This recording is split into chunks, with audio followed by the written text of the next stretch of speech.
Hello and welcome back to the YouTube channel. My name is Mike and we're back here again with another history video. So this time we're looking at the YouTube channel Invicta, which is first time having a look at this channel, and this is epic one-liners from Spartans. So the reason that brought me to this was I stumbled upon it in my recommendations, and I recently had a student that was looking at me, and they weren't studying Spartans or anything like that, but it was an area of interest, and they asked me about the Spartans, you know, how much of it is true, how much of it is kind of this mythos, this propaganda type thing. And the answer is, truthfully, it's hard to tell because of how long ago it is, how much of the deeds that we understand that happened back then is, you know, very much of that is dependent on who wrote what, you know. So some of the things that are said, you know, could very much be propaganda. At the same time, they could very much be true. You know, one of the famous examples is when you're looking at the Battle of 1066 at Hastings Bridge, that apparently the solitary Dane holding the bridge and holding off the entire Saxon army by himself. You know, nobody entirely knows for definite if that happened or not, but, you know, it's something that's carried on down the ages and, you know, is part of a kind of a public consciousness. However, what I do know very much about the Spartans, regardless of their supposed legendary status that they necessarily have, is the phrase, Laconic phrase. And that is kind of the idea of delivering a kind of barbed statement in as few as words as possible. It's kind of almost like a precursor to like Stoicism. I know some, you know, somewhat famous quotes that have been recorded by the likes of Plutarch and stuff. Again, depending on whether they're propaganda or not, but, you know, King Aegeus II of Sparta, for example, is a quote that I do remember very fondly, is the Spartans ask not how many, but rather where they are, which for a king, and particularly of a warrior society, which the Spartans were, that is an incredible quote. That's incredibly quite a cool quote as well. And the same way as King Leonidas, supposedly towards the Persians, Xerxes, when ordered to lay down their weapons, their arms, and submit, King Leonidas is supposed to have replied "Modum Labe," which, from my understanding, is "come and claim them" or "come and take them." And I know that that's commonplace because I have several Greek friends, some of which are in the military, and some of those quote that "Modum Labe" is like almost like a motto within certain units of the Greek military. So that's the little that I know of it. I'm interested to see what this video is about. Hopefully it won't just be the one-liners themselves, but actually provide a little bit of context to them. But again, I'll try and fit in gaps where I can. As always, the link to the original video will be in the description. Please go check them out. They do some cracking stuff from a quick browse through their channel. There seems some really interesting things that I'd be interested in looking at more. And again, this is kind of the first proper kind of more classical or antiquity history. So again, if this is an area that you like, then, you know, tell me and I'll try and move away from the more modern type history and back to this really. So without further ado, let's get into it, shall we?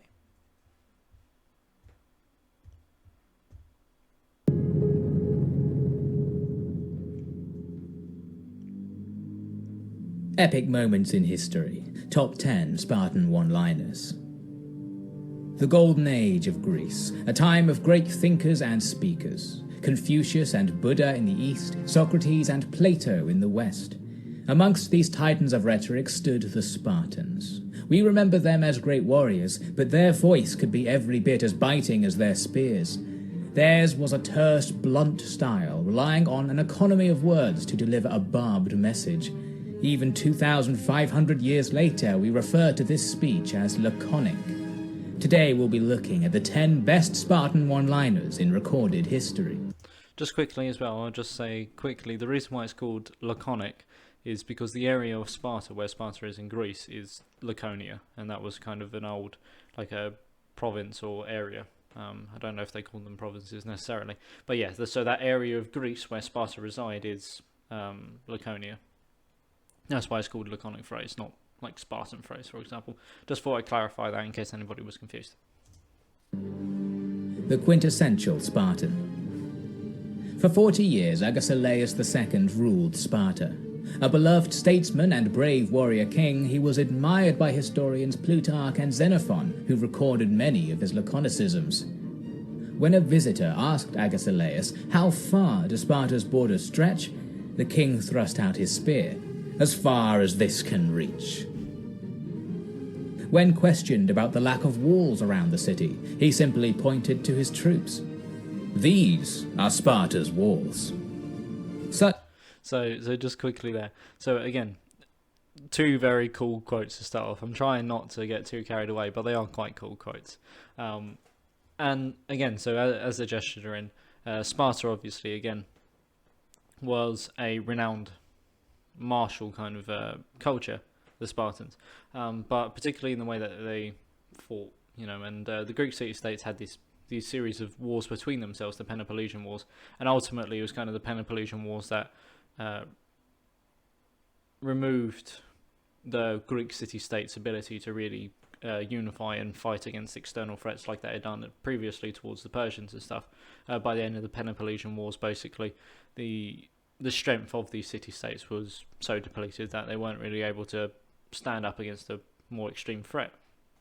However, in its heyday, Greek city-states fought, and they were incredibly formidable. And now what you're seeing on picture there is a similar way that they would fight. And so the average kind of Spartan warrior or Greek warrior at the time would have a bronze helmet, so to speak. And this can take on a myriad of different kind of forms. So you can have the more kind of conical helmet, as we can see on the picture, kind of center frame. And then you have the more recognizable, probably, which is the helmet with the cheek guards and the eyes. Kind of the helmets that are used in 300. If anybody has seen the film 300, those kind of helmets, they're Corinthian helmets.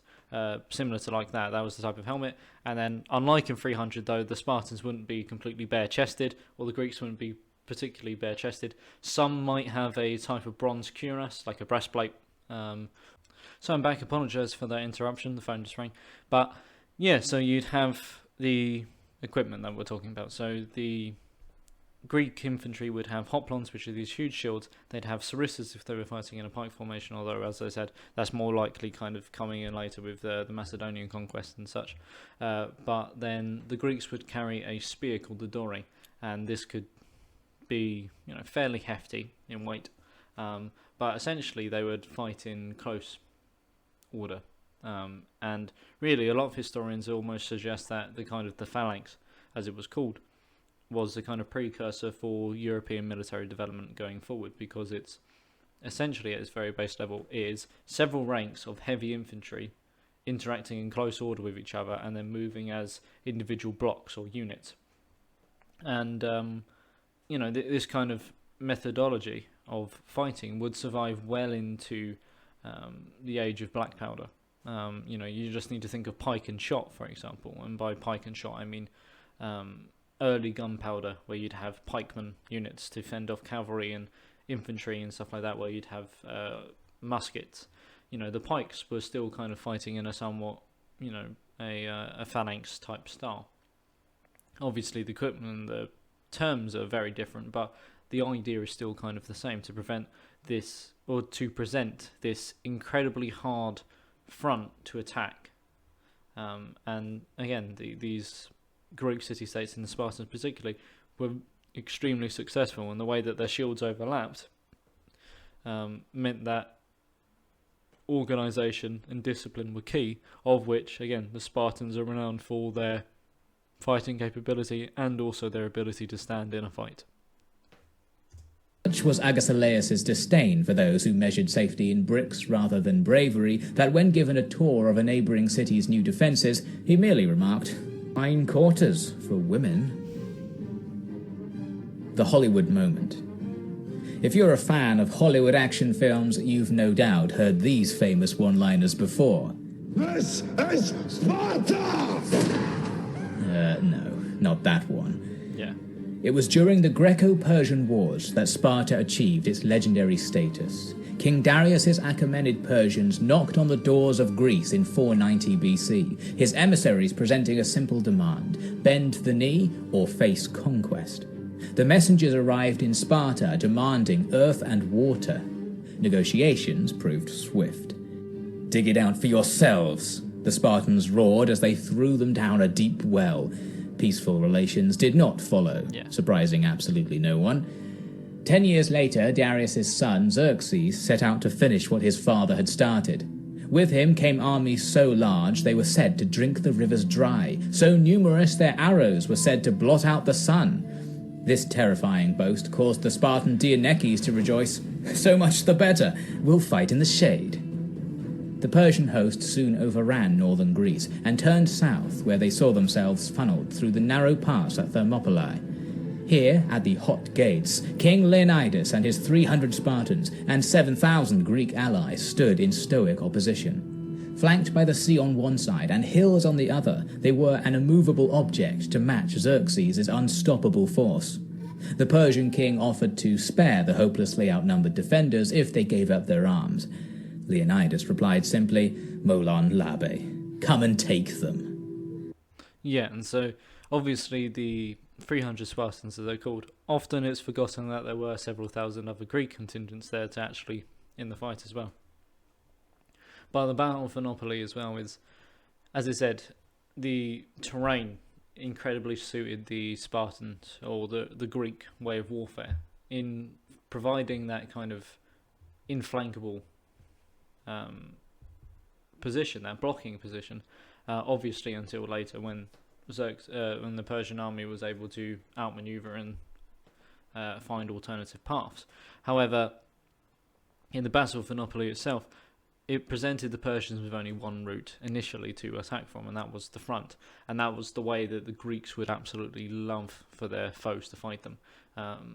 You're essentially charging heavy infantry head on, who are incredibly disciplined, incredibly organised in a confined space. So essentially the Persian numbers meant very little when there was only a confined front to fight them on.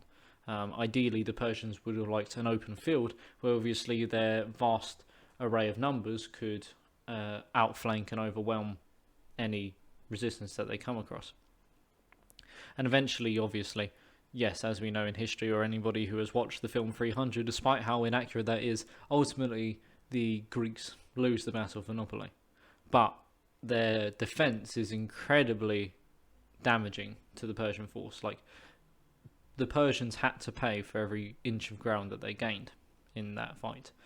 And so much so that at the end of the battle, Leonidas' corpse was actually taken, and then I believe, if I'm correct in remembering, his corpse was taken and was beheaded and stuff like that, because Xerxes was so enraged at the damage that essentially this minor, or what appeared to be a minor force in compared to, numerically speaking, his own, and yet it cost them so dear.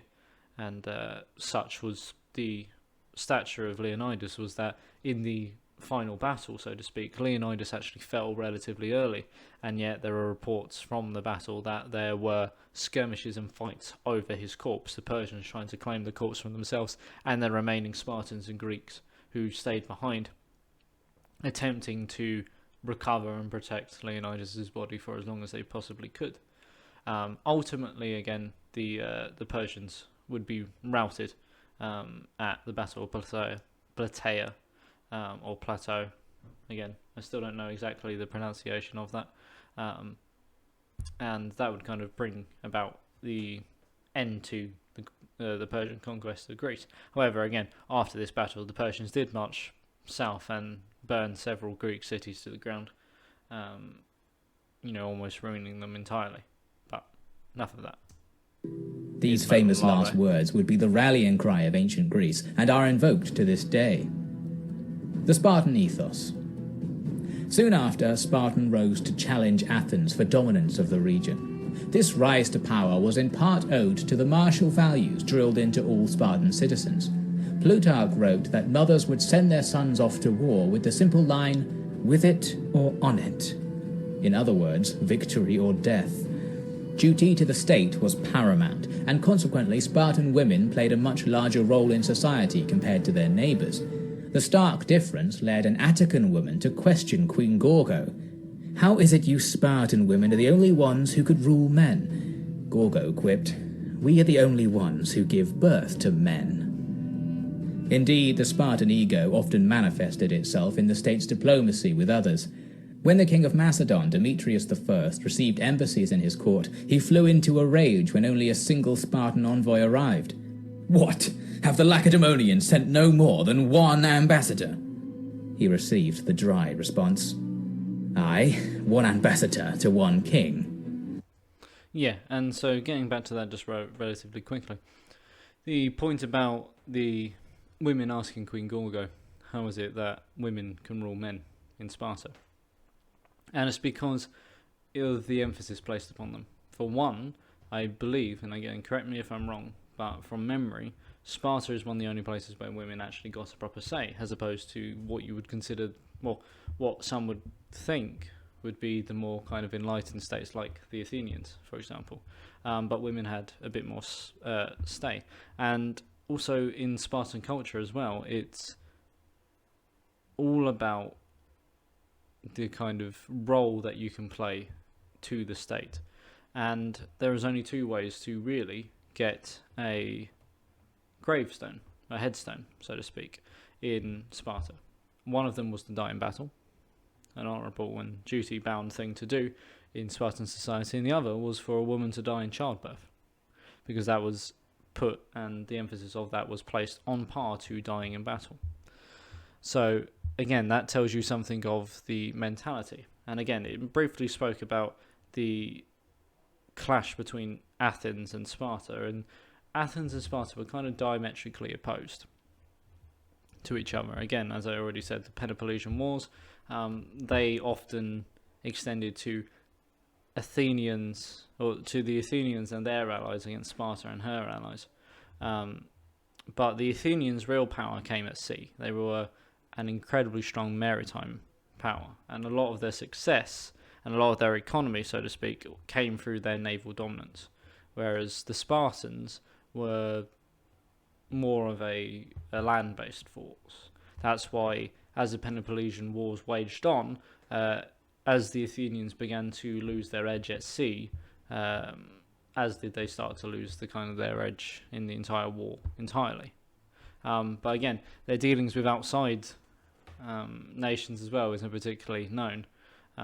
Even long after kind of Sparta loses its power, because an important thing to remember as well is Sparta also didn't have a huge population.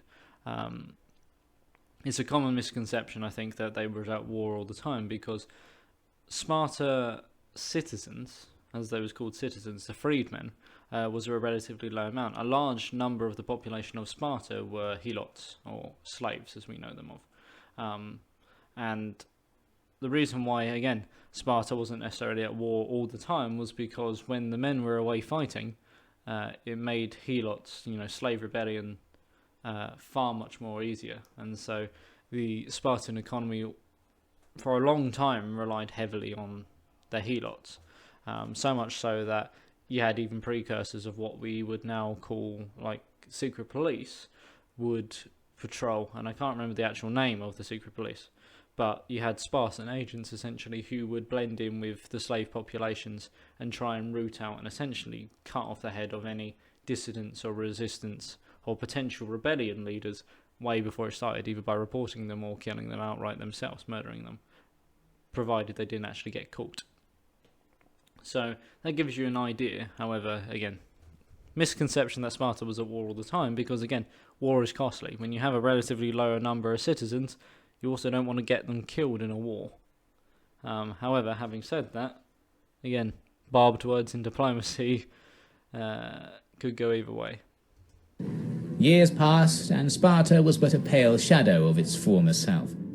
Yet still the old lion held great respect. After suppressing the southern Greek city-states, Philip II sent a message of intimidation to the Spartans. "If I invade Laconia, you will be destroyed, never to rise again." The Spartans replied with a single word: "If." Neither Philip nor his son Alexander the Great would attempt a conquest. The Spartans have been forever immortalized in history. Millennia after their rise and fall, we still remember their heroic deeds and bold words. However, we must be wary that much of what has been written is subject to hyperbole, bias, and propaganda. Were the Spartans really the legendary figures we remember them as? What, if anything, set them apart from their peers? These are questions we will discuss in the videos to come, so come and claim them.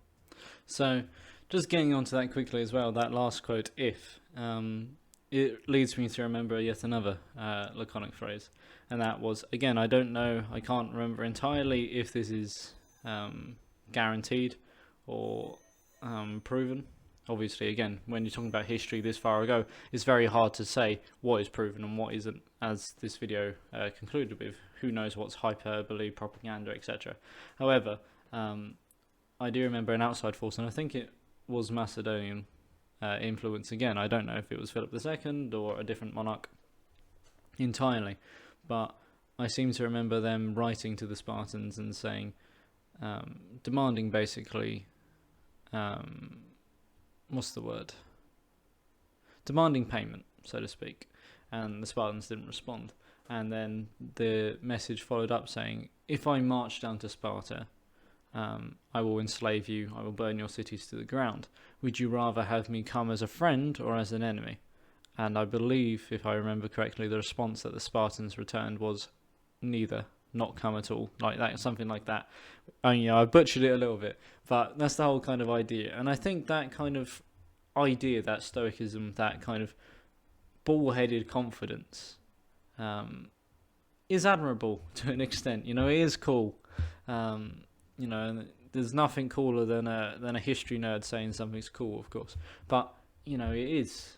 Especially when you're dealing with, say, Philip II at the end there. Again, it could be hyperbole, it could be propaganda, but the idea that you have this monarch. Remember, Philip II was, people remember Alexander the Great, who was his son. But Philip II by no means was, a nobody. He was an incredibly capable statesman and military general himself.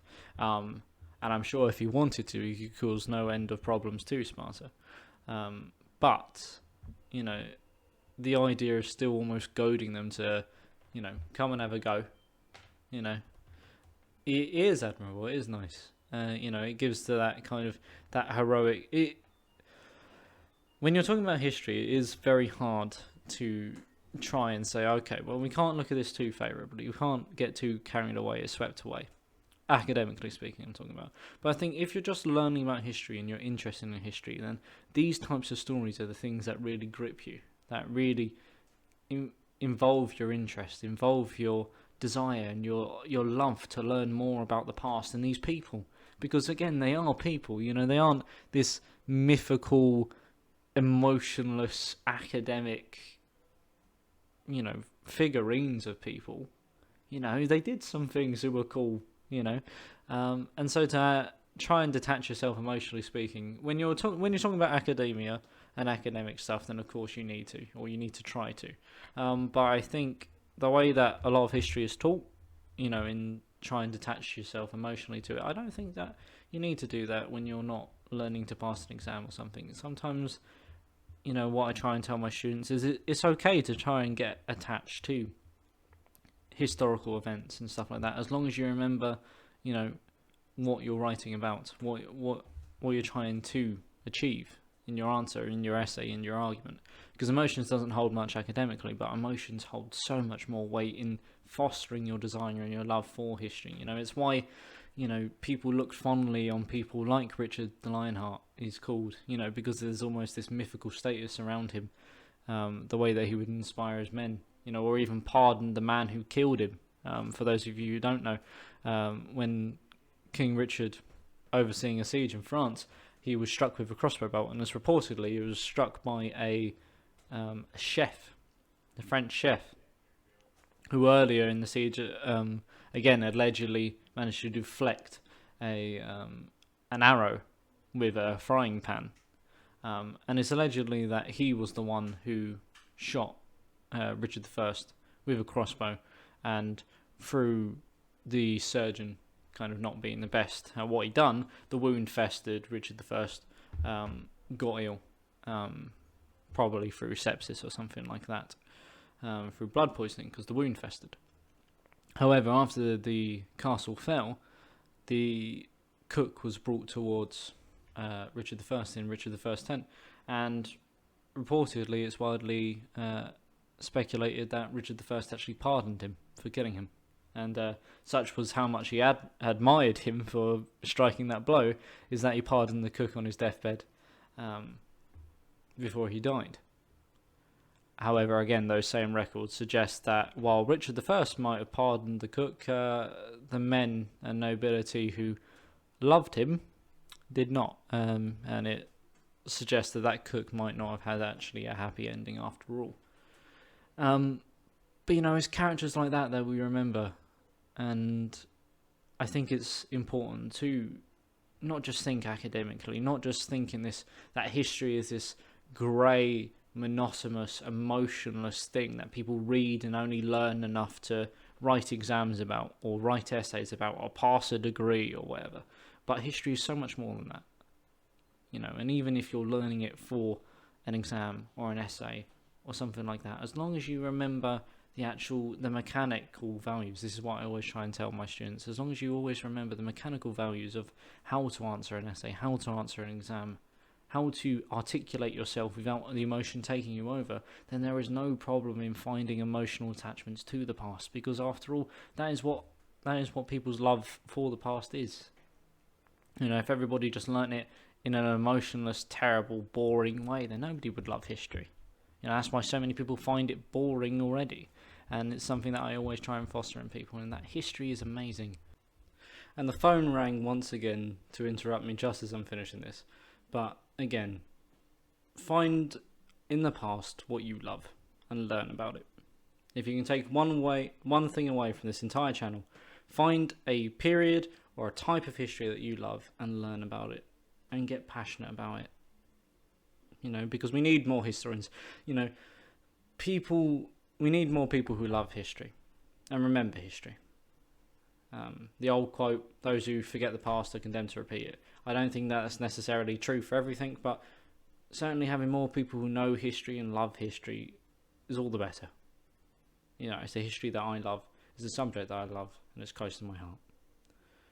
But that's enough of that. I've been rambling for far too long already, and if you've stuck along this for my lecture, then thank you. You must be mad, but thank you. As always, please check the link in the description to support the original content creators. They are the ones who do this. Again, I'm just in my kitchen with my scuff set up and my mirror that occasionally flicks light in. You know, I'm just here. They're the ones who make this. So please go and support them. Check them out. Like, subscribe to all of them. And of course, if you have any of that left over, then it's very much appreciated here, but by no means guaranteed or demanded. Thank you again for watching. I hope all of you stay safe in these trying times. Please, look after yourselves, look after one another, and I hope to see you in the next one. As always, again, please, any recommendations in the comments, but otherwise, have a wonderful night, have a wonderful day whenever you're watching this. Stay safe, and I hope to see you soon. Bye-bye.